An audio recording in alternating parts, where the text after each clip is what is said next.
My truck died, so I need to charge up the batteries.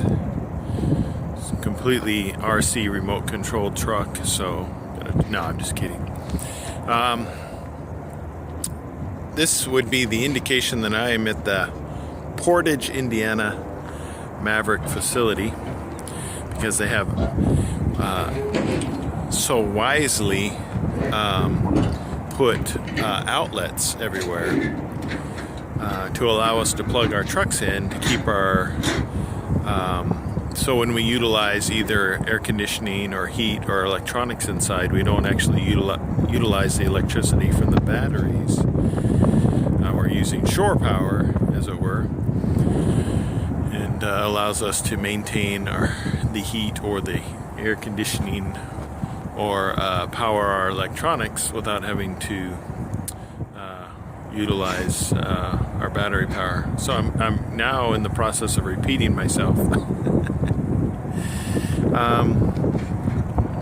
Let's see, I've got a load. I guess before I start, down below there is a links in the video description to information like my newly formed Facebook page, Twitter, stuff I use in my truck. I put that there just to enable people to have further outlets to be able to ask questions about this flatbed industry, because it seems like YouTube and the ability to send me private messages on that was not sufficient. So if you have questions and whatnot, just check out the video description, give it a thumbs up. You know, if you do like this video content, it does help out the channel. What helps out the channel even more is giving my name as a referral. That really helps out when you apply. If you're going to apply to work at Maverick Transportation, that really helps out the channel. I am done for today. It is like 11:30. It looks like my flap in the back has finally worked its way out. Even though it's still held in, the very end of it is come out, and so I'll have to reestablish that. Even though I put in the eyelets here, I had hooked one of them, I thought for sure, in order to maintain it. Oh, you know what it is? No, I didn't. Let me show you. It's confusing myself. In order to keep this portion, this excess up, I actually put the hook through the eyelets of both eyelets on each side. I didn't do that with this, but it is still held in place because there is a hook down here holding this particular flap in place. So even though this may have come out, it will not come out enough to where it would allow the elements to contact the product underneath, which is some kind of plywood. It comes from Ecuador. Let me get, at least from what I can tell, it's some kind of special plywood that's you can use in just about every need.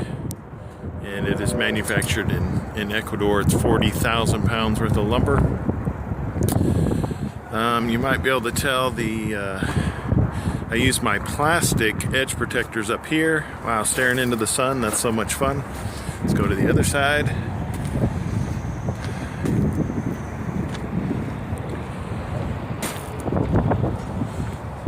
Okay, so you can see a difference. There's these knobby areas up on top where my plastic blue edge protectors that I have that are fairly good size to help protect the product from my straps. But in the other areas where there is none of those, I use cardboard edge protectors because my straps, as they tighten down, I try to prevent that from damaging any of the product.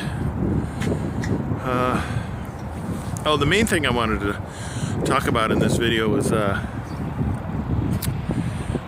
since I ended my week early, let me actually get into the truck.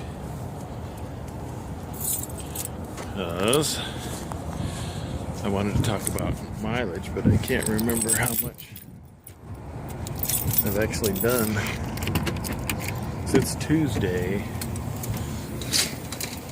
Keep the curtains drawn in order to prevent the sunlight from affecting my interior temperatures. Let's see here. Oh.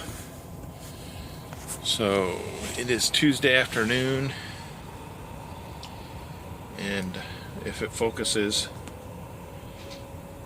12, 13, 14, a little over 1,500 miles already, and it's only Tuesday afternoon.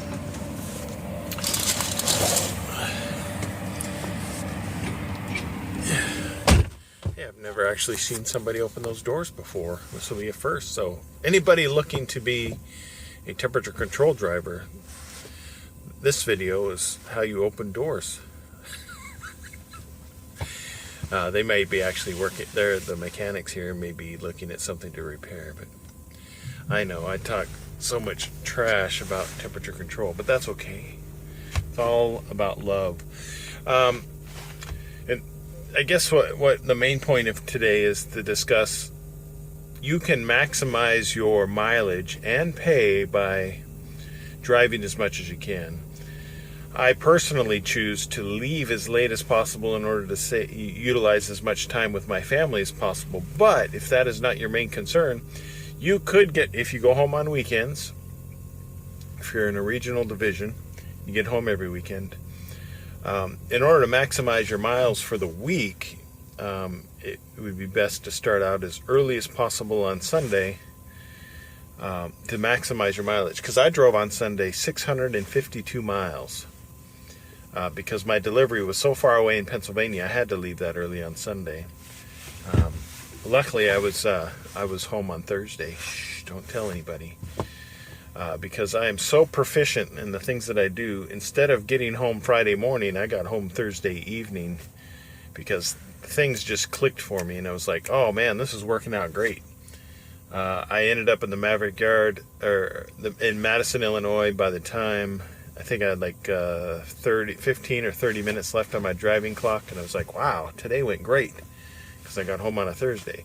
But I knew, even though I was getting home on a Thursday evening, I would have Friday and Saturday off, which was great, 2 full days, but I would have to leave really early Sunday. So I got up at 6 a.m. on Sunday, started my driving day, and which enabled me to get as many miles as I did. But that also enables people to maximize their mileage for the week. You can also not go home, but if you're want to get home for the weekend, spend time with your family, but yet like maximize how much your paycheck can earn. What I've found is, like, when I leave early as I can on Sunday, my paycheck is bigger. So I mean, here it is Tuesday, and I've already got 1,500 miles, and I've got the rest of the week to go. I'm gonna have to sit here for today because this particular load is delivering at a location where they have set appointments.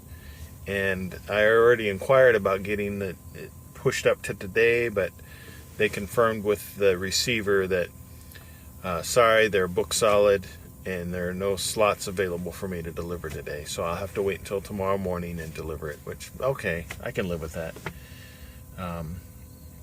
It hurts my average miles. I only got 282 miles today, but hey,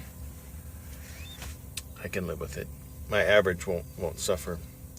Anyway, that's it for today. Now I'm going to go inside and see if there's a car available, and I'm going to go purchase some lunch. And yeah, that's pretty much it, because food is what keeps us going in life.